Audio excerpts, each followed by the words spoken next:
Friends आज आपण मन पई नै आछि मेथीर परोठा जह कि बहुत healthy and tasty easy recipe.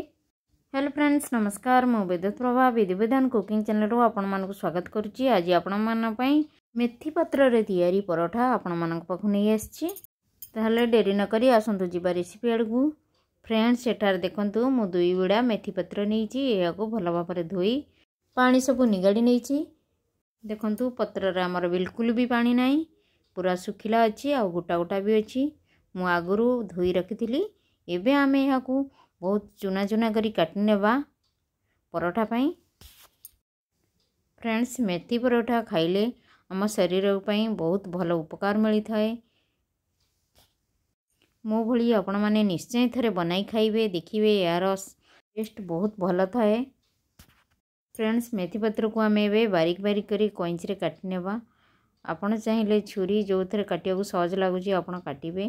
मुझे काटुची कारण ए सबुठार छोट छोट करी काटी परिबा भल भाव जहाँकि आमको सुविधा होता है परोठा बेलिया पाई। एबे आमे मेथी पत्र को काटि नेले एबे आमे गोटे जगार नहीं जिबा। एबे आमे याकू चकटिबा पाई अटा आउ मसला पानी नेबा। प्रथमे आमे मेथी पत्र रे गोटे चम्मच रु कम लूण नेबा, आधा चामच लंका गुंड नेबा। फ्रेंड्स आपण राग जदि खाइबा इच्छा करते बेसी लंका गुंड नहीं परिवे, टेस्ट अनुसार आमे लंका गुंड नेबा। तापर आमे आधा चामच रु कम गरम मसला नेबा, आधा चामच रु कम हळदी नेबा कारण मेथी पत्र आमर परोठा को कला पकई दी थाई, सेति पई आमे हळदी ऐड करिबा। या परे आमे आधा चामच रु कम धनिया गुंड देबा। फ्रेंड्स आपण क्वांटिटी अनुसार मसला देवा दरकार, नले कोढ़ा लगे परोठा भल लगे। तेणुक मसला देला बेले क्वांटिटी देखी मसला ऐड करेंगे। एबे आमे सबको गुलाई नेबा भल भाव। मसला मिक्स हो गले मेथी पत्र रे तापरे आमे ऐड करिबा गहम आटा को। एबे आमे आटा को सब पकाई मिक्स कर नेबा। एबे आमे गहम आटा को मेथी पत्र मसला सहित भल भाव मिक्स कर नेबा। एबे हमर आटा मिक्स हो गलानी मेथी पत्र मसला सहित। एबे आमे रिफाइन ऑयल गोटे चम्मच ऐड करिबा। या पर आमे आटा और ऑयल को मिक्स कर नेबा। फ्रेंड्स तेल देवा द्वारा हमर आटा भल भाव माखी हो जाई थाए, हाथ रे चिकटा लगी न थाए, आउ परोठा बेलला बेले परोठार साइड आमर फाटी न थाए, राउंड शेप होई थाए। आमर परोठा सहित फ्लेवर देवा पाई किछि कला जीरा को ऐड करिबा गोटे छोट चम्मच। तापरे आमे ऐड करिबा जुआणी गोटे छोट चम्मच। फ्रेंड्स जुआणी देवा द्वारा परोठा खाइले आमर पेट खराब होई न थाए, हजम करिबारे साहाय्य करथाए। तापरे आमर जुआणी फ्लेवर बहुत भल लागि थाए परोठा रे। एबे आमे याकु सब नै गुळाई नेबा भल भाबरे। गुलाई एबे आमे ऐड करिबा पानी पकई भल भाव एबे आमे चकटी नेबा।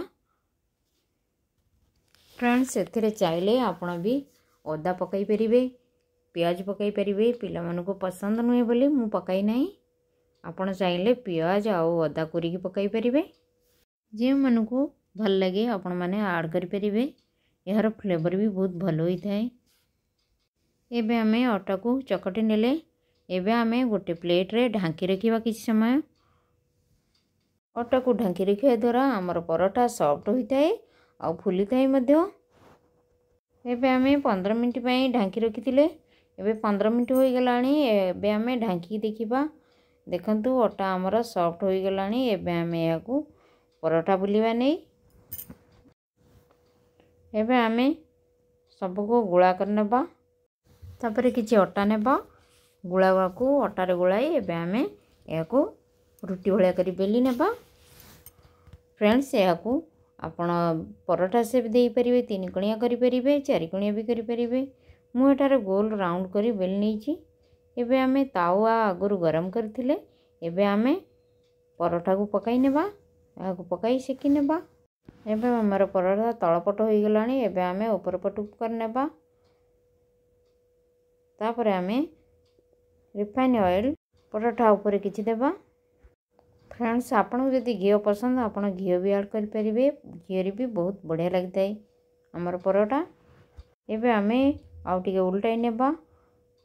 फ्रेंड्स देखंतु हमर परोटा केते सुंदर देखा जाउची गोल्डन कलर लागुची एमती सुंदर देखा जाउची खाइबा को सेमती मध्ये टेस्ट लगी थाए।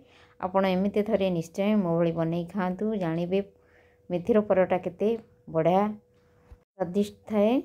एबे आमे काढ़ी नेबा परोटा को तापरे आउ गोटे परोटा बेली या को मध्ये पकाई नेबा। प्रथम परोटा भली या को मध्ये सेमती सेकी नेबा आग परोटा भली। फ्रेंड्स एमती करी गोटे गोटे सब परोटा को आमे सेकी नेबा। फ्रेंड्स या को ठंडा करी खाइले भल लगी न थाए या को गरम गरम खाइबे आचार होबा दही ग्रीन चटनी टमाटो सॉस रे बहुत भल लगी थाए। फ्रेंड्स निश्चय एमती थरे बनाई खाइबे जानिबे मेथी परोटा सहित आचार आ दही केमती लगी थाए कमेंट रे जणाइबे।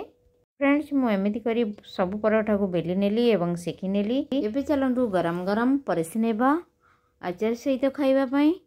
फ्रेंड्स आजिर रेसिपी आपण मानू केमिति लागला प्लीज कमेंट रे जणाइबे। आ मोर वीडियो को लाइक शेयर करिया को जमारे भूलिबे नाही। मोर चैनल रे जदि आपण नुआ हितिबे प्लीज गोटे सब्सक्राइब करिवे साइड रे बेल आइकन को प्रेस कर देबे जेमिति मोर नुआ नुआ वीडियो अपलोड होबो आपण मानू तुरंत नोटिफिकेशन मिल परिबो। शेषे मो वीडियो को एते समय दे देखिथिबारु आपण मानू बहुत बहुत धन्यवाद। यदि मोर रेसिपी आपण को भल लागुतो प्लीज शेयर करिवे फ्रेंड्स रिलेटिव को और लाइक कमेंट करिया भूलिबे नाही। ताले आसंतु जिबा नरम नरम परोटा सहित टमाटो सॉस आचार रे खाई नेबा। फ्रेंड्स आज रेसिपी आपण मानू केमिति लागला प्लीज कमेंट रे जणाइबे। ताले आज पई एतिकी रहिले नमस्कार पुणी आसीबे आउ एक नुआ रेसिपी नै बाय सी यू अगेन।